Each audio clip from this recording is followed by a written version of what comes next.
समोसा बनाउनलाई चाहिँ पहिला मैदामा ज्वानो र तेल हालेर यसरी मुछ्ने, त्यसपछि छुट्टै प्यानमा हामीले चाहिँ यसरी मुछ्ने, त्यसपछि छुट्टै प्यानमा हामीले अलिकति जिरा र सौँफलाई भुटेको छौँ र त्यसलाई चाहिँ भुटिसकेपछि यतिको मिक्सरमा हालेर यतिको पेस्ट बनाउने।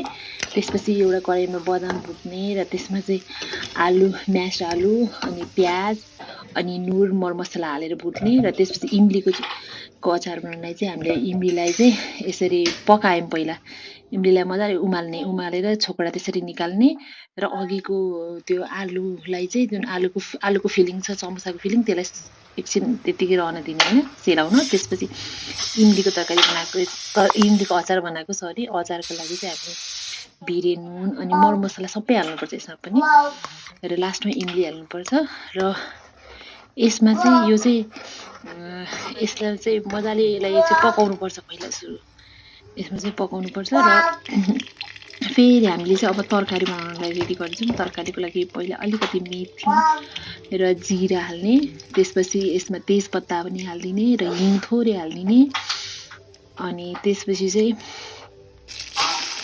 यसमा प्याज, हरियो खुर्सानी, यो मसिनो काटेको प्याज र हरियो खुर्सानी मजाले यसमा हालेर भुट्ने र यसमा यसरी भुटिसकेपछि चाहिँ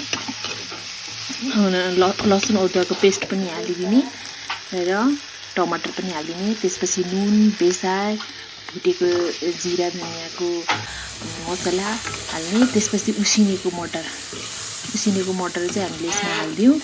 उसिनेको मटर हालिसकेपछि चाहिँ यसमा पानी हालेर अन्तिममा चाहिँ कस्तुरी मेथी अलिकति हालिदिने अनि त्यसपछि चाहिँ यसलाई मजाले पछाडि अब उम्लिन दिने, एकछिन उम्लिन दिने र उम्लिन दिइसकेपछि चाहिँ यो तरकारी रेडी भयो समोसाको लागि।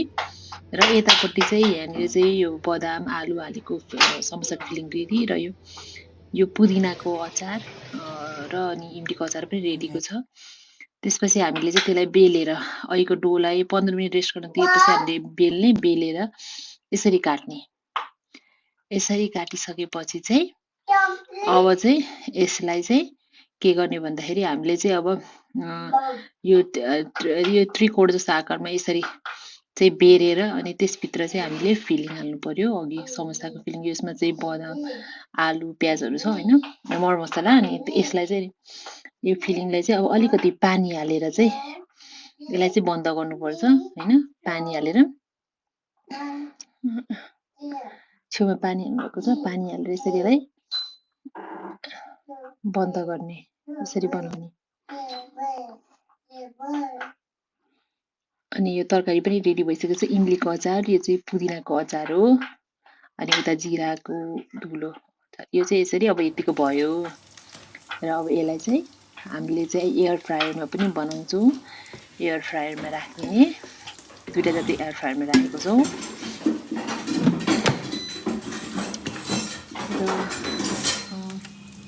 180 डिग्री सेन्टिग्रेडमा चाहिँ हामीले 12 मिनट्स चाहिँ एयर फ्रायरमा यसलाई पाक्न दिएको छौँ। त्यसपछि अर्को चाहिँ तेल तातिसकेपछि चाहिँ यो धेरै हाई हिटमा होइन, मिडियम हिटमा चाहिँ हामीले चाहिँ यसलाई समोसालाई फ्राई गर्नु र यतिको भयो समोसा खानालाई रेडी भयो।